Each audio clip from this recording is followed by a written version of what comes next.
Tech University, where he earned a degree in clinical laboratory science. I met him in 2009 when he began his matriculation in Meharry's post-baccalaureate program.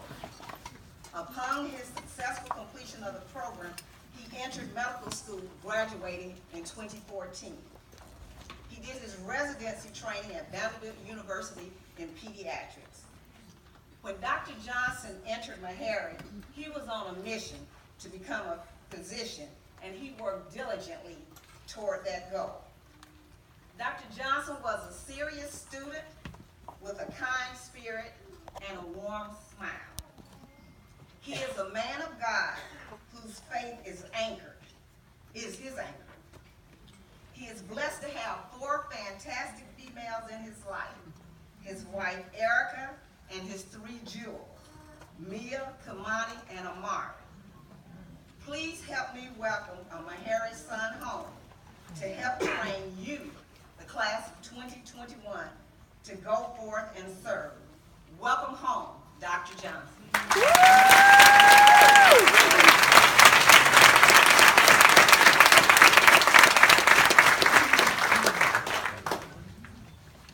Thank you, Ms. Turner-Friley, for that very warm introduction. If you guys don't mind, and you bear with me, I would like to give thanks first to a few special people in the room. All of you are special, but some people very, very near and dear to my heart. Meharry, the institution itself, my journey started, again, like Ms. Turner-Friley said, in post-bac, but it started with a phone call from Dean Williams, God rest her soul. And she told me I was accepted into the program, and I wrote that down in my speech, but when I got here this morning, I met Mr. Mosley, Director Mosley. Before I even got that phone call, I had emailed him probably 50, 60, 70 times, begging him to let me into Meharry. I even emailed him a top 10 list, and I forgot about that, like top 10 reasons why Dontal and Meharry go well together. And that phone call and seeing him today just kind of brought everything back full circle. And then I just love Meharry. Thank you to the School of Medicine, especially our hardworking deans. I'm 33 years young now, and I'm old enough, I feel, to say back in my day. So back in my day, my dean was Dean Collins, and I wouldn't have made it through medical school without him, so lean on your deans. They have an open door policy here at Meharry, and when you're struggling, when you fall, they'll help you get back up. It was times I didn't think I was gonna make it. I didn't do all the right things, but my dean would always push me. He always believed in me, and that's what our deans do here. They encourage you to get to that next step. And then to the people that we don't say their names enough, and I'm gonna not say all of their names, but they are there for you: Ms. Turner-Friley, Ms. Pettis-Mays, Ms. Hill, everybody working in that School of Medicine office, Mr. Wilson. They will do everything they can for you to help you get what you need to get done, paperwork signed, be nice to them, they are your angels working in the outfield, okay? We don't say their names enough, but they're a large reason why a lot of people keep it moving through. And then to our president here, just God says pray for our leaders. So if you get a few seconds today, just pray for him, because he's got a large responsibility to keep this institution, this organism moving forward. And then thank you to the Department of Pediatrics. Thank you first to my chair, Dr. Bean, for hiring me back and paying me, giving me a job. That's very important. That's what we're going to want at the end of these 4 years. Meharry takes care of its own. It's very important. Don't let anybody ever tell you that it does not. Our amazing staff, not everyone's here today, but we really work hard in the Department of Pediatrics, and I've seen that just being and attending. If you look in there, I actually got a raise. I'm a dean, assistant dean, but that's not true. Not yet. They're speaking that into being just a lowly assistant professor. But hey, we gone. You know, this is my proof. Y'all got my back.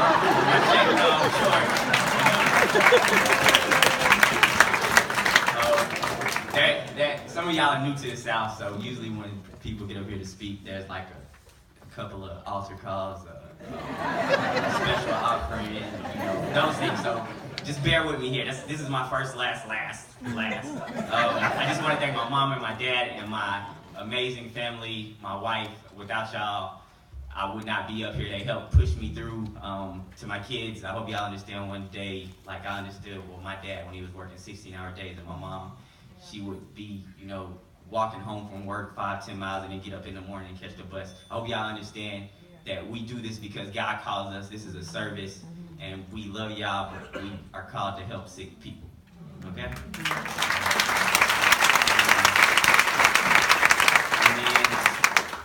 My special thanks, I'll save God for last, but to the parents out here, as a fellow parent now, thank you for raising your children the right way in a crazy world that's getting crazier every day.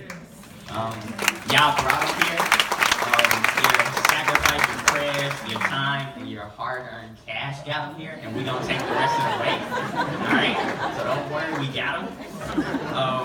And if y'all get, class of 2021, you get a little spare time, rub your parents' knees. Y'all feel calluses there. That was the time they spent praying for y'all to get here. So tell them thank you today. And then my last, and my sister Dominique, if I left you out, I'm sorry, Dominique.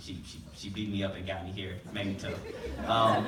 Thank you, God, for blessing Meharry and keeping this institution alive and thriving. I was up here in 2010 for my white coat. Then I came back for 2014 for match day, and I actually won our prize, our pot of money. I was the last name called, and I got to come up here and say a little something. And I said it then, and I say it now. God, without you, I'm nothing, but with you, I can move mountains. All right. Okay. That was it. Meat and potatoes, kind of what I came here to speak with you, class of 2021, about is basically that I hope you well, here, I'll start off. So, is there a doctor in the house? All right. I'm going to come back to that a little bit later, okay? So at the end of this talk, class of 2021, I want you to feel empowered to stand up, even jump in your seat if you got to. I know we all looking prestigious and nice here, but that was a question. And nobody raised their hand. I want y'all to feel empowered and know that y'all are doctors right now. And I'm going to break it down and prove it. Okay? All right, and here we go. So I chose this title because the moment you stepped on campus, that's what you became. And at this very moment, that's what you are. This white coat being placed on your shoulders today is just affirmation of that simple fact. But you're a doctor right now. When you walk across the stage in 2021, and all 115 of you will, I speak that now, and y'all exchange hands, you part friends, receive your diploma, you thank the dean, that's going to be confirmation of that fact. But whether you realize it or not, you're a doctor right now without the white coat, okay? Some of y'all are looking at me like, what is he talking about? I'm not a doctor, I don't know anything, barely make any gross anatomy, whatever. But I'm not crazy, and if you give me a little time, I'm gonna break it down. Okay, so we're gonna do it by the definition, okay? So the definition of a doctor, and we'll go piece by piece. The first part of the definition of a doctor is they are a professional. And I look out in the audience, and when y'all were all walking in, everybody was looking at y'all, and y'all are all dressed to 9s and 10s, your hair on fleek, you looking good. My wife is gonna get mad at me because she told me not to say words like that. I work in pediatrics, and I'm not technically cool enough to say that. I say it anyway. But you look the professional part. So right now, y'all are kind of in this phase where you're faking it to make it. But I want you to feel it deep down in your soul that that's what you are, that's what God called you to be, okay? And because they asked me to be up here and I got the mic, I get to do a few things that are out of the ordinary that probably people don't normally do. So I'm gonna sing a little rap verse. And I want to see if it hits home with y'all. All right, and my singing voice is a little off today. Normally it's, I had a contract, but I can't never. And some of y'all from the South will recognize this, so you can sing along if you feel it, So, ain't nobody fresh as me, I'm just so fresh.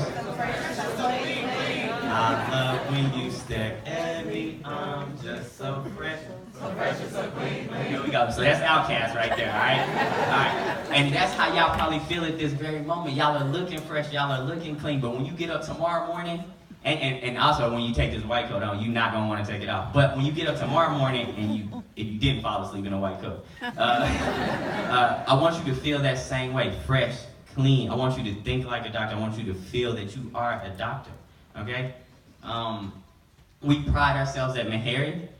That whole 2009 through 2010 was me post-baccalaureate with a group of us, and every single day, we had to be on our professional game. We couldn't even think unprofessional. Miss Turner Friley, if you even thought unprofessional, she would be there. She would be there standing outside the door just checking, making sure your pants was tucked, your shirt was tucked in your pants, your belt was on the right loops and everything. They wanted you to act a certain way, and they taught us for a whole entire year how to be professional. And that, I remember that, and I still carry it with me to this day. And I thank them for that. But at Meharry, that's something that we do. When we send you out there, you're going to be looked at. People are going to be like, is that a doctor? I don't know. But when they see how professional you hold yourself and the way that you show up early and you stay late and the things that you do that we're going to teach you here at Meharry, it's going to be no question in their mind, so it should be no question in your mind. You're a doctor. All right. And then that brings me to my second and last rap verse. I know I probably don't get to, it may be a third extra one at the end. Okay. And some of y'all know this one too. Holla at me. I do this for my culture, to let them know what a brother look like when a brother in a roaster. Anybody know who that's from? Jay-Z. All right, anybody know what roaster means? So roaster is a pressure cooker, right? So y'all in medical school, right? This is the first year. I don't know if they've already turned up the heat yet, but I can smell some of y'all when y'all walked in. You got that good pressure cooking, gross anatomy, embalming fluid smell to y'all. And that's good. That's good. You want to leave there and everybody knows something special about them. Something real special about her and him, and yeah, they spend lots of time down there. So, that roaster, what he was talking about is what he was trying to describe as the process in when you make diamonds. So he would throw this in with diamonds and things like that, and the nerd in me just had to look that up. So it takes 725,000 pounds per square inch of pressure at degrees of 932 to 1,652 degrees Fahrenheit to make a diamond. So that's how you're going to feel sometimes in that first year.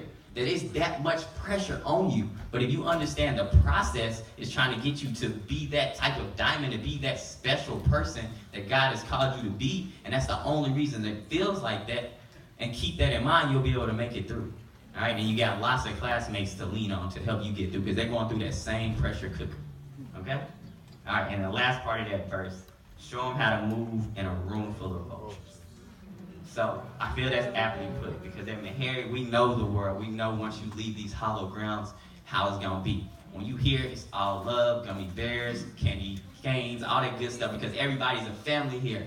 And that's what we pride ourselves on. But sometimes when you go out there in the world, it's not going to be like that. You may be a pioneer in your intern class. You may be the first. All right? You may be the second. All right? But don't feel worried about that because we're going to train you how to act around the big wigs and the Ivy Leagues and the boardrooms. Each year at Meharry, we go down to the Capitol Hill. You'll get a chance to put on your white coat, go down there and meet face-to-face with politicians and talk with them. And we'll prep you. We were just having a conversation today in our meeting about how do we tighten up our students' presentation skills. We're going to get you tight. All right? We're going to show you how to move in a room full of vultures. Okay? All right. The definition continues. A doctor is a professional who practices medicine. And this is my favorite part of that definition.